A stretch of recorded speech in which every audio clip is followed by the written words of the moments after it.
तो देखिए, अब मैं बात करने जा रहा हूँ उनकी जिन स्टूडेंट ने अपना जो है फॉर्म फिल कर दिया था और अपनी जो हार्ड कॉपी के साथ जितने डॉक्यूमेंट्स थे, उन्होंने अपने स्कॉलरशिप ऑफिस में या अपने डिपार्टमेंट के किसी टीचर के पास जो है जमा कर दिया, ठीक है। तो अभी मैं बात करूंगा कि उनको एक काम और करना है।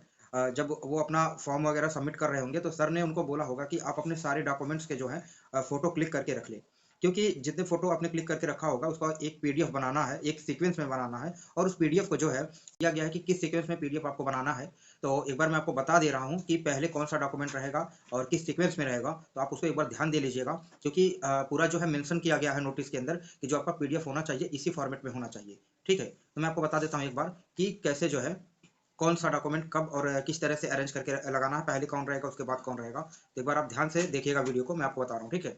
तो देखिए, मैं पहले बता रहा हूँ कि जो पहला आपका पीडीएफ होगा, वो उसमें जो आपकी हार्ड कॉपी निकली थी ना, जो हार्ड कॉपी थी, आप सबसे पहले उसको लगाएंगे, ठीक है। और उसके जस्ट बाद जो है आपके पिताजी का जो फादर का इनकम था, ठीक है, आय सर्टिफिकेट, ठीक है, इनकम जो था उसको आप लगाएंगे। फिर उसके तुरंत बाद जो है जो इनकम सर्टिफिकेट का वेरिफिकेशन था निकला था, उसको लगाएंगे पहले तो।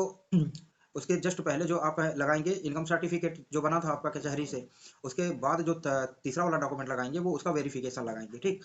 और फिर उसी के जस्ट बाद जो आपका कास्ट सर्टिफिकेट, ठीक है, जो जाति प्रमाण पत्र आपका था, आप उसको लगाएंगे, ठीक। और उसी के बाद जो है जाति प्रमाण पत्र के जस्ट बाद जो 5वें नंबर का डॉक्यूमेंट रहेगा, उस पर आप लगाएंगे जो है उसका वेरिफिकेशन जो निकला होगा कास्ट सर्टिफिकेट वाला। और उसी के बाद छठवां डॉक्यूमेंट जो आप लगाएंगे, वो लगाएंगे उसमें जो है, जैसे आपका हाई स्कूल था, ठीक है, आपने 10th किया है उसका मार्कशीट लगा देंगे। उसके बाद जो है आपका 12th का मार्कशीट लगा देंगे। और जो लोग मतलब इंटर तक ही मतलब पढ़े हुए हैं अभी, और जस्ट उसके बाद बीटेक में या फिर बी फार्मा या किसी भी ब्रांच में उन्होंने किसी भी स्ट्रीम में जो है एडमिशन ले लिया है, तो वो तो अपना 12th का ही लगाएंगे, 10th के बाद 12th लगाएंगे। और बाकी कुछ लोग हैं जो बीटेक किए हैं, जो पीजी कर रहे हैं, मान लीजिए, और एमटेक कर रहे हैं, वो लोग जो है अपना बीटेक वाला जो है उसको लगाएंगे, उन्होंने जो भी किया होगा, ठीक है, ग्रेजुएशन में, उसको लगा देंगे। फिर उसी के साथ हम बात करते हैं कि जो 7वें नंबर पे आपको डॉक्यूमेंट लगाना है, वो लगाना है आपका, आपको जो है आपके जो बैंक, आपने जो बैंक अकाउंट नंबर दे रखा है उसका पासबुक होगा बैंक का, उसको लगाना है, ठीक है, जिसपे एकदम अच्छे से आपका अकाउंट नंबर वगैरह शो हो रहा है, ठीक है। और उसी के साथ अब मैं 8वें नंबर की बात करूंगा, तो 8वें नंबर पे आपको आपका आधार कार्ड लगाना है, आधार कार्ड जो है उसको आप लगाएंगे। और 9वें नंबर पे जो आपने फी रिसिप्ट, जो अपने कॉलेज में फ़ी पेमेंट की थी, जो रिसिप्ट आपको मिली थी, वो लगाएंगे। और इसी के साथ जो है 10वें नंबर की बात करूँ तो जो है एक्नॉलेजमेंट रिसिप्ट में आपकी बात करूँ तो, ठीक है, तो इसमें जो है वही सब आ जाएगा आपका, जो भी है जितने भी डॉक्यूमेंट थे, वेरिफिकेशन लेटर था, जो स्टूडेंट कॉपी थी, ये सब जो चीज़ें आ जाएंगी वो एक्नॉलेजमेंट रिसिप्ट में आ जाएगा, ठीक है। तो आप जो है जो फी रिसिप्ट है उसको लगाएंगे। उसके बाद जो आपका एडमिशन रजिस्ट्रेशन वगैरह था, स्टूडेंट कॉपी, उसको लगा देंगे। फिर उसी के जस्ट बाद जो है आप लगाएंगे, अगर आपका जो है, हाँ, उसके बाद आप लगाएंगे छात्र का शपथ पत्र, ठीक है, जो आपको शपथ पत्र था उसको लगाएंगे। फिर उसी के बाद आप लगाएंगे जो है माता पिता का जो शपथ पत्र मिला था आपको, वह लगाएंगे, ठीक।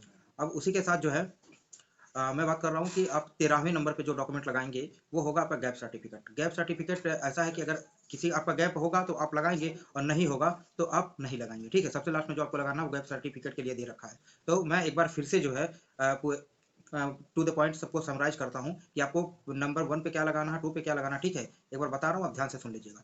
तो पहले नंबर पे जो आपको लगाना है वो लगाना है जो आपकी जो है स्कॉलरशिप की जो हार्ड कॉपी निकली थी उसको लगाना है। और दूसरे नंबर पे आपको जो लगाना है पीडीएफ के अंदर, वो आपके जो इनकम सर्टिफिकेट है आपका फादर का, उसको आप लगाएंगे। और फिर जो तीसरे नंबर पे लगाएंगे वो जो आपके इनकम सर्टिफिकेट का जो वेरिफिकेशन लेटर था उसको लगाएंगे। फिर चौथे नंबर की बात करते हैं तो उस पर आप लगाएंगे कास्ट सर्टिफिकेट, ठीक, कास्ट सर्टिफिकेट लगाएंगे। और उसके बाद 5वें नंबर पे जो आप लगाएंगे वो लगाएंगे जो कास्ट सर्टिफिकेट का वेरिफिकेशन लेटर निकलेगा उसको लगाएंगे। इसी के साथ फिर आप जो है 6वें नंबर की बात करते हैं तो उसपे जो है आपकी जो भी योग्यता है, जैसे आपने 10th किया है, फिर 12th किया होगा, फिर बीटेक अगर किया है, ठीक है, अगर आप ग्रेजुएट हैं तो लास्ट में ग्रेजुएट लगाएंगे। उससे पहले मान लीजिए आपने आप 10th और 12th किए हैं, तो आप जो है सबसे पहले 10th की मार्कशीट लगाएंगे, फिर 12th का लगाएंगे। उसके जस्ट बाद जो है आपने ग्रेजुएशन वगैरह किया है तो लगाएंगे, नहीं तो आप 10th के बाद 12th लगा के फिर जो है आप 7वें नंबर पे जो है आप लगाएंगे अपना बैंक का पासबुक।